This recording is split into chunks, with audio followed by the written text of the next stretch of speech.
In this video, we are going to see how you can switch to the other region of YouTube. So let's say that you want to access YouTube USA, YouTube Canada, and you have this little region sign next to it.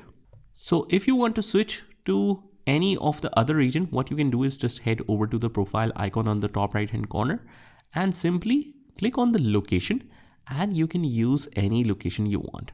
So for example, I want to switch to United States. We choose United States here, and you can see that this is the official YouTube.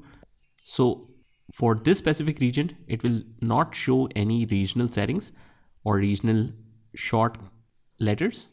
But for other regions, like let's say I want to switch to YouTube United Arab Emirates, we can see AE as a short form of the YouTube. That is for their location. So pretty straightforward process here, guys. I hope you found this video helpful, and if you did, hit the like button and subscribe to our channel, and I will see you in the next one.